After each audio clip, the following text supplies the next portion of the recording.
When you're solving a system, we used a table back in our introduction to find out the place where the months and the amounts of money were the same, and that works a lot of the time. There are other methods that also work, and in some cases are even easier than the table, so let's check those out. The first one to examine is solving a system by graphing. Now, we took the time to put equations for Chester and Stanley that model their situations. Let's see how those equations look when they are graphed.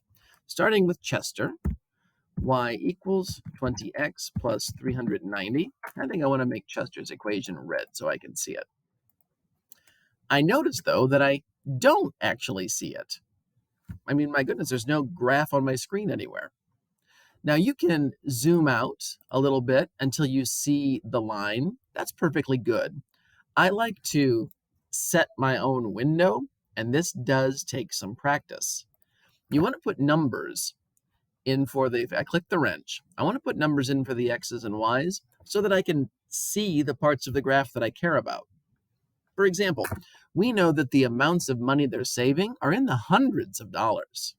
That means that my y's, the numbers that represent the money, need to go up into the hundreds.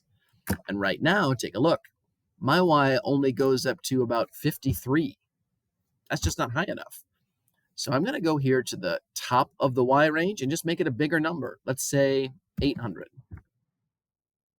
If I now click back on my graph, I can see a lot more of that red line representing Chester. Now that does take some practice. When in doubt, just do your zoom in and your zoom out, and very often that's going to work just fine. Let's now see what happens if we also bring in, well, before we do that, I got ahead of myself. I want to look at what the numbers here represent. So for example, if I click and drag on the red line, I see that it tells me we have an ordered pair at 5,490.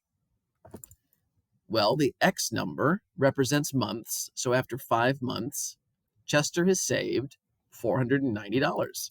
That matches our table from earlier. After 9 months, Chester has saved $570. That's a number that even went further than our table did. So we're getting some additional information. But each ordered pair on here is a month, amount of money that Chester has saved in his account.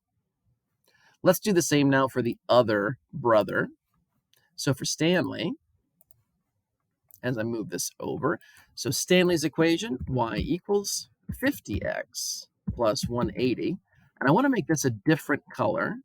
So I'm going to go with blue so I can tell them apart. And it works the same way for Stanley if I click on it and drag around. So after 3 months, Stanley has saved $330.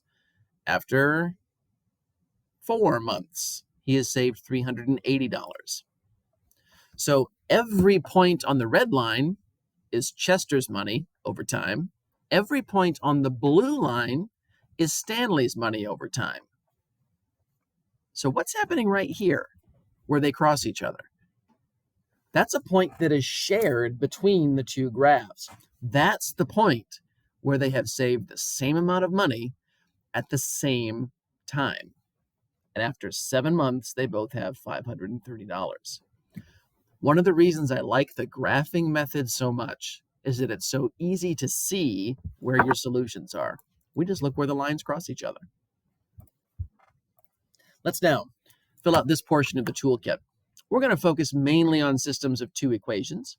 So the way you use the graphing method is you graph them both. Use your Desmos calculator, type them in, and then look for where those 2 graphs cross each other, the intersection of the 2 graphs. We should then check that answer to make sure that it's right. We already know for the brother example that it is after 7 months they've saved $530. So we know that's right. Let's do this second example to fill in the other portion of the toolkit and see how things work out. So take a moment. I want you to do a pause, go into your Desmos, and now graph these 2 equations. Anytime you're starting something new in Desmos, I like to clear out the old stuff and then click the little house button. That gets you back to the screen that you started with, and you can then adjust it from there. So take a moment, graph those both, Look for where they cross each other. There's your solution.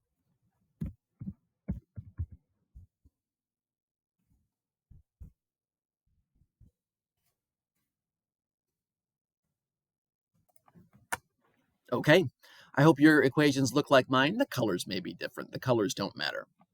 Every point on the blue line for me is a solution to the first equation. So for example, when x is negative 2 in the first equation, the y is 5.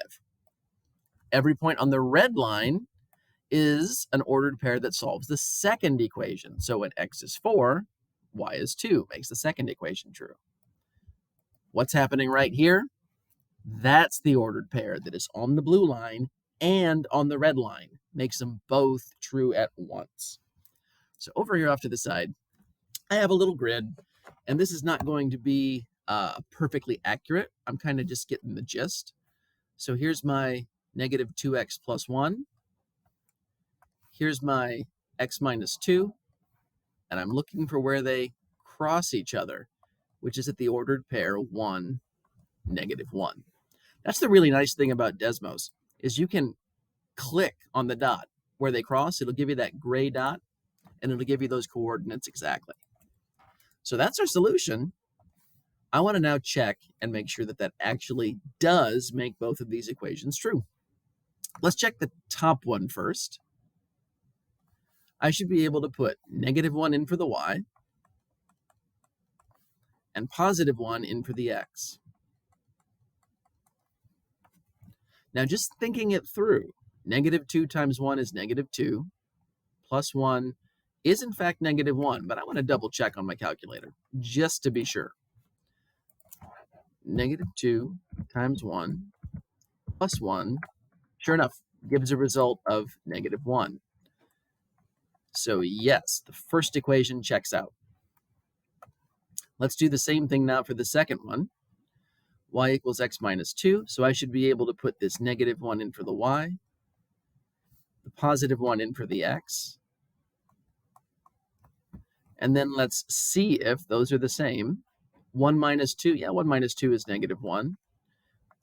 That works out. If it makes both equations true, you have found a solution to the system.